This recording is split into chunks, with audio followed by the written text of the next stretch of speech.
ஹரே கிருஷ்ணா கிருஷ்ணா கிருஷ்ணா ஹரே ஹரே, ஹரே ராமா ராமா ராமா ஹரே ஹரே.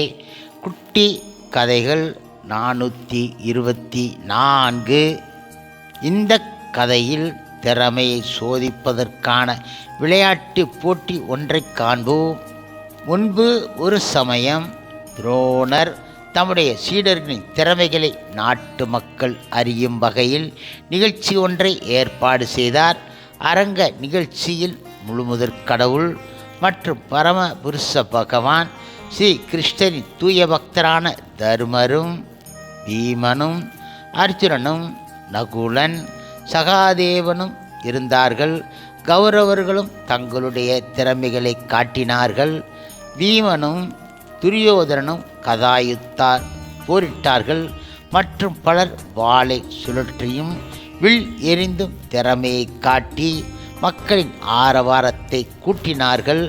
அர்ஜுனன் அஸ்திரங்களில் மிகுந்த தேர்ச்சி பெற்றவன் ஆவான். ஒரு அஸ்திரத்தால் மலையை வரவழைத்தான், மற்றொரு அஸ்திரத்தால் நெருப்பை எரியச் செய்தான், பிரிது ஒன்றால் அனைத்து பொருள்களும் மறையுமாறு செய்தான். நாட்டு மக்கள் அனைவரும் அர்ஜுனனின் புகழ் பாடினார்கள். அத்தருணத்தில் அரங்கின் வாசலில் கர்ஜனை ஒன்று கேட்டது. அர்ஜுனனை விடவும் வித்தை மிகுந்த கர்ணன் வந்து இருக்கிறேன் என கூறிவிட்டு அனைவரும் வியக்கும் வண்ணம் அஸ்திரங்களை வீசினான். இப்பொழுது பாண்டவர்கள் கலக்கம் அடைந்தார்கள். துரியோதனன் கர்ணனின் வீர ஆவேசம் கண்டு மகிழ்ந்து அவனோடு நட்பு கொண்டான். அர்ஜுனன் தன்னுடன் போரிட வருமாறு கர்ணனுக்கு அழைப்பு விடுவித்தான். கர்ணனும் அவனுடன் போரிட தயாரானான்.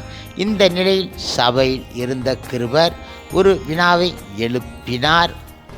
கர்ணன் அரச குலத்தவன் கிடையாது, ஆகையால் அவனோடு அரச குலத்தில் உதித்த அர்ஜுனன் போரிடக்கூடாது என கூறினார். கர்ணன் மிகுந்த அவமானமும் வேதனையும் கொண்டு தலை கவிழ்ந்து நின்றான். அத்தருணத்தில் துரியோதனன் கர்ணன் இடத்தில் சென்றான். கர்ணனை நான் இப்பொழுதே அங்க தேசத்துக்கு மன்னன் ஆக்குகிறேன் என அறிவித்து பின்பு கர்ணனுக்கு பட்டா அபிஷேகம் செய்வித்தான். அரசகுல மரியாதை தனக்கு அளித்த துரியோதனன் இடம் கர்ணன் நன்றி பாராட்டினான், நட்பும் கொண்டான். பின்பு இருட்டிவிட்டதால் திறமை நிகழ்ச்சி போட்டியானது முடிந்துவிட்டது. ஹரே கிருஷ்ணா கிருஷ்ணா கிருஷ்ணா ஹரே ஹரே, ஹரே ராமா ராமா ஹரே ஹரே. சில பிரபுபாதரின் சேவையில் இஸ்கான் பக்தர்கள்.